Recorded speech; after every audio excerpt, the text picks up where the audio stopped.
আজকে আমরা যে বিষয়ের উপর আলোচনা করব এটা হচ্ছে তেজস্ক্রিয়তা। তেজস্ক্রিয়তা পদার্থের একটা মৌলিক ধর্ম। এটা কিন্তু বাইরের কোনো ইলেকট্রনের যে স্ট্রাকচার তার উপর কিন্তু নির্ভর করে না। এটা পদার্থের একদমই কিন্তু পদার্থের যে নিউক্লিয়াস আছে নিউক্লিয়াসের ধর্ম। তো তেজস্ক্রিয়তা কিন্তু প্রথমে অ্যাক্সিডেন্টালি আবিষ্কার হয়। এই যে সায়েন্টিস্টকে তোমরা দেখতে পাচ্ছ, ইনি 1896 খ্রিস্টাব্দে উনি ফ্লুরেসেন্সি বা ফসফরেসেন্সি এই বিষয়ের উপর গবেষণা করছিলেন। ফ্লুরেসেন্সি বা ফসফরেসেন্সি এই জিনিসটা একটু তোমাদের বুঝিয়ে বলি। তোমরা কিছু কিছু পদার্থ দেখেছো যাদের উপর আলো পড়লে, আলো ফেললে কিছুক্ষণ ফেলার পর সেটাকে যদি তোমরা অন্ধকারে রেখে দাও, দেখবে সেই পদার্থ থেকে আলো বেরিয়ে আসে। আমি ফর এক্সাম্পল একটা ছবি তোমাদের স্লাইডে দেখাচ্ছি। তো বিভিন্ন খেলনা ইউজ করা হয়, ঘড়ির ডায়াল ইউজ করা হয়। দেখবে এই খেলনাগুলোর উপর কিছুক্ষণ রোদে রেখে দিলে হঠাৎ করে যদি তুমি অন্ধকারে রেখে দাও, দেখবে অনেকক্ষণ পর্যন্ত এই খেলনা থেকে যেন আলো নির্গত হয়। সেইটা একটা অন্য কোনো দিন আমরা আলোচনা করব কিভাবে হয়। সেটা একটা বাইরের ইলেকট্রনের একটা অ্যাটমিক, তার যে বাইরের ইলেকট্রনের গঠন তার উপর নির্ভর করে। তো উনি সেই বিষয়ের উপরে গবেষণা করছিলেন। করতে করতে তিনি ইউরেনিয়াম পটাশিয়াম সালফেট এই একটা পদার্থ তিনি নেন, যেটা তোমরা দেখছো পাশে এই ধরনের পাথর। এর উপরেও তিনি ওর ওই রকম কোনো ফ্লুরেসেন্সি কোনো প্রপার্টি আছে কিনা সেটা নিয়েও হয়তো উনি দেখছিলেন। তো দেখতে দেখতে উনি করেছিলেন কি, এই যে যৌগটা এটাকে একটা কালো কাপড়ে উনি কালো কাগজে মুড়ে ভুলবশত একটা সিলভার একটা ফটোগ্রাফি প্লেট ছিল, ফটোগ্রাফি প্লেটের উপর সিলভার একটা টুকরো, তার উপরে উনি ওই কালো কাগজে মোড়া ওই এই যে যৌগটা ইউরেনিয়াম পটাশিয়াম সালফেট উনি ওর উপরে রাখেন। দেখে যাই হোক, কিছুক্ষণ বাদে বা কিছু ঘন্টা পরে বা কয়েকদিন বাদেও হয়তো উনি দেখেন কি, যে ফটোগ্রাফি প্লেট যেগুলো আছে সেগুলো পুরোটাই প্রায় নষ্ট হয়ে গেছে। বা এর যে যে ছবিটা আছে সেটা তার ছবি ফটোগ্রাফি প্লেটে উনি দেখতে পান। যে কটা ফটোগ্রাফি প্লেট ছিল প্রত্যেকটাই প্রায় নষ্ট হয়ে যায়। তো তখন তিনি ভাবতে শুরু করেন, তো কিভাবে ফটোগ্রাফি প্লেটগুলো নষ্ট হলো। ফটোগ্রাফি প্লেট এমনি সিকিউর ভাবে রাখা থাকে যাতে ওর উপরে কোনো আলো না পড়ে। তার উপর একটা সিলভার প্লেট ছিল, তার উপরে আবার এটা এই যে যৌগটা এটা একটা কালো কাগজে মোড়া ছিল, তাতেও ফটোগ্রাফি প্লেটটা নষ্ট হয়ে গেল। এইটা নিয়ে তখন তিনি এই ম্যাটেরিয়ালটা নিয়ে গবেষণা শুরু করেন এবং পদার্থের তেজস্ক্রিয়তা তিনি আবিষ্কার করেন। তো এই হচ্ছে তেজস্ক্রিয়তার আবিষ্কারের গল্প। তো এটা পিওরলি অ্যাক্সিডেন্টালি কিন্তু আমরা বা এইচ.সি. বেকারেল 1896 খ্রিস্টাব্দে উনি আবিষ্কার করেন। তো এইটা নিয়ে তারপরে সায়েন্টিস্টরা আরও গবেষণা করেন। গবেষণা যে সকল বিজ্ঞানীদের নাম না বললেই নয়, এগুলো হচ্ছে মাদাম কুরি। ইনি খুব গবেষণা করেছেন, মানে ইনি অনেক তেজস্ক্রিয় মৌল আবিষ্কার করেছেন। রাদারফোর্ড, এনারাও কিন্তু তেজস্ক্রিয়তা বা পদার্থের নিউক্লিয়াস নিয়ে প্রচুর গবেষণা করেছেন এবং আধুনিক বিজ্ঞানের ওনারা সূচনা করেছেন। আমি জাস্ট এই তিনজনের নাম নিয়ে আলোচনা করলাম, কিন্তু অনেক অনেক বিখ্যাত বিখ্যাত সায়েন্টিস্ট আছে যারা প্রত্যেকেই কিন্তু তেজস্ক্রিয়তা নিয়ে গবেষণা করেছেন এবং আজকের বিভিন্ন ধরনের অ্যাপ্লিকেশন আমরা করে থাকি। এবার আমরা আমাদের টপিক্সে আসি, মেন টপিক্সে। সিলেবাসে যা যা আছে সেগুলো পড়তে হবে আমাদের। প্রথমে আসছে তেজস্ক্রিয়তা কাকে বলে। অনেক বেশি পারমাণবিক গুরুত্বের কয়েকটি ভারী মৌলের কেন্দ্রক যে কোনো অবস্থায় নিজে থেকে স্বতঃস্ফূর্তভাবে বিয়োজিত হয়ে অবিরাম এক প্রকার অদৃশ্য রশ্মি নির্গত করে, এক প্রকার অদৃশ্য রশ্মি কিন্তু, এবং সেই সঙ্গে নিজের নতুন মৌলের পরমাণুর নিউক্লিয়াসে পরিণত হয়। মৌলটির এই ধর্মকে তেজস্ক্রিয়তা বলে। তোমাদের মনে হয়তো প্রশ্ন আসতে পারে অদৃশ্য রশ্মি সেটা আবার দেখা যায় নাকি। তো তেজস্ক্রিয় থেকে যে রশ্মিটা বের হয় সেটা কিন্তু দেখা যায় না। দেখা গেলে কিন্তু অনেক আগেই আবিষ্কার হয়ে যেত জিনিসটা। দেখা যায় না কিন্তু তার আমরা অনুভব করতে পারি, সেগুলোকে ডিটেক্ট করতে পারি। তো প্রথম ডিটেকশন তো হয়েছিল আগেই বলেছি, সেটা হচ্ছে ফটোগ্রাফি প্লেটে। ফটোগ্রাফি প্লেটে কিন্তু ফার্স্ট ডিটেকশনটা হয়।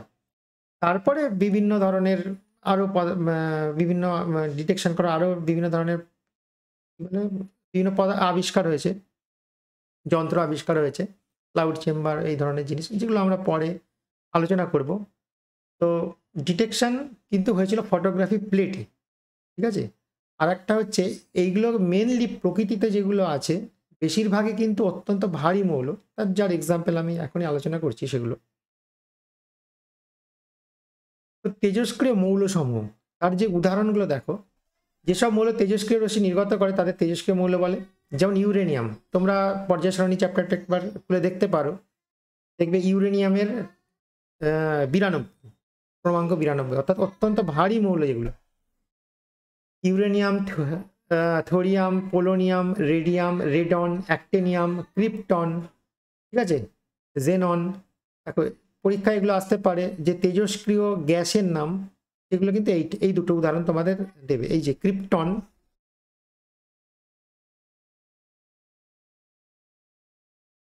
এই যে ক্রিপ্টন এগুলো পরীক্ষায় খুব আসে। জেনন, এগুলো হচ্ছে গ্যাস। তাহলে এইগুলো হচ্ছে তেজস্ক্রিয় গ্যাসের উদাহরণ, ক্রিপ্টন আর জেনন, এই প্রভৃতি ভারী মৌল। এইগুলো হচ্ছে আমাদের এক্সাম্পল। তবে ইউরেনিয়ামের তোর সকল মৌলগুলোই তেজস্ক্রিয়, অর্থাৎ ইউরেনিয়ামের পরে যে মৌলগুলো আছে আমাদের পর্যায় সারণীতে সেগুলো কিন্তু প্রত্যেকটাই তেজস্ক্রিয়। তো আমি নেক্সট ক্লাসে তোমাদের একদম পর্যায় সারণী নিয়ে দেখাবো যে কোন মৌলগুলো তেজস্ক্রিয়। আচ্ছা, এইবার হালকা তেজস্ক্রিয় মৌলের একটা এক্সাম্পল হচ্ছে এটাও গ্যাস, এটা হাইড্রোজেনের একটা আইসোটোপ, দেখতেই পাচ্ছ, ট্রিটিয়াম। এটা একটা সব থেকে হালকা তেজস্ক্রিয় মৌল, এটাও গ্যাস, এটা হচ্ছে হালকা তেজস্ক্রিয় মৌল ট্রিটিয়াম। এই এক্সাম্পলগুলো একটুখানি মাথায় রাখবে। তো আমরা কেবলমাত্র প্রকৃতি থেকেই তেজস্ক্রিয় মৌল পাই না, আমরাও ল্যাবে কিছু কিছু তেজস্ক্রিয় মৌল আবিষ্কার করেছি। তার মধ্যে দেখতে পাচ্ছি এইটা ফসফরাস 3015, এটা একটা কৃত্রিম তেজস্ক্রিয় মৌল যেটা ল্যাবে আবিষ্কার করা হয়েছে। এরকম আরও অনেক তেজস্ক্রিয় মৌল আবিষ্কার করা হয়েছে, সেগুলো আমরা যখন এই কৃত্রিম তেজস্ক্রিয়তা সম্বন্ধে আলোচনা করব তো সেখানে আমরা এগুলো আলোচনা করব। তাহলে তেজস্ক্রিয়তা কাকে বলে এবং তেজস্ক্রিয় মৌলের উদাহরণ এগুলো একটু তোমরা একটু ভালো করে দেখো। তো মনে রাখবে বেশিরভাগই ইউরেনিয়াম থেকে শুরু করে বা ইউরেনিয়ামের উত্তর মৌলগুলো প্রত্যেকটাই তেজস্ক্রিয় মৌল। এবার এরা অত্যন্ত ভারী, একদম পর্যায় সারণীর শেষের দিকে আছে। আর এখান থেকে একটা কোশ্চেন আসতে পারে, সেটা হচ্ছে গ্যাসীয় তেজস্ক্রিয় মৌল বা নিষ্ক্রিয় গ্যাস। এগুলো যে ক্রিপ্টন এবং জেনন, তোমরা জানো এগুলো সব নিষ্ক্রিয় গ্যাস, তাও এগুলো কিন্তু তেজস্ক্রিয়তা দেখায়। আর একটা হালকা তেজস্ক্রিয় মৌলের উদাহরণ হচ্ছে ট্রিটিয়াম, এইটা একটু লক্ষ্য করবে। আর ল্যাবে তৈরি করা তেজস্ক্রিয় মৌল হচ্ছে যে ফসফরাস 3015, এগুলো হচ্ছে কৃত্রিম তেজস্ক্রিয় মৌল। তেজস্ক্রিয়তার কারণ, তো তেজস্ক্রিয়তার কারণ সম্বন্ধে বিজ্ঞানীদের মধ্যে বিভিন্ন গবেষণা হয়েছে। মেনলি যেটা বোঝা গেছে যে অত্যন্ত ভারী মৌল যেগুলো তাদের মধ্যে প্রোটন সংখ্যা প্রচুর বেশি। বিশেষ করে যেমন দেখো ইউরেনিয়াম, আমি জাস্ট ফর এক্সাম্পল ইউরেনিয়ামই নিচ্ছি। ইউরেনিয়াম একটা ভারী মৌল। ইউরেনিয়ামের যে কোনো একটা আইসোটোপ ধরো 235-92, তাহলে ইউরেনিয়ামের যে নিউক্লিয়াসটা, ইউরেনিয়ামের নিউক্লিয়াসে প্রোটন আছে ওটা 92টা, আর নিউট্রন আছে তাহলে 235 মাইনাস 92 যদি হিসাব করি 35 মাইনাস 92 143। তাহলে ইউরেনিয়ামের যে নিউক্লিয়াস তোমরা দেখতে পাচ্ছ তার মধ্যে প্রোটন আছে 92টা আর নিউট্রন আছে 143টা, এই যে আইসোটোপটা ইউরেনিয়ামের। তো এখন বিষয় হচ্ছে প্রোটন সংখ্যা যদি নিউক্লিয়াসে বেড়ে যায়, তো আমরা জানি সাধারণত প্রোটন হচ্ছে পজিটিভ চার্জ, আর নিউক্লিয়াসে খুব ছোট্ট জায়গা, সেখানে যদি প্রোটন সংখ্যা অত্যাধিক পরিমাণ বেড়ে যায় তাহলে সেক্ষেত্রে হয় কি, তাদের যে নিউক্লিয় বলটা যেটা ওদেরকে নিউক্লিয়াসের মধ্যে এক জায়গায় ধরে রাখে, সেই নিউক্লিয় বলটা ওই প্রোটনগুলোকে বা নিউক্লিয়াসকে স্টেবিলি ধরে রাখতে পারে না। কারণ কুলম্বীয় বিকর্ষণ বল, স্থিরতড়িৎ বিকর্ষণ বলের জন্য কি হচ্ছে, পরস্পরকে কি করছে, প্রচণ্ড বিকর্ষণ করছে, নিউক্লিয় বলটা ওইটুকু জায়গায় ধরে রাখতে পারছে না, ফলে হচ্ছে কি নিউক্লিয়াসটা ভেঙে যায়। এটাই হচ্ছে মেনলি তেজস্ক্রিয়তার কারণ।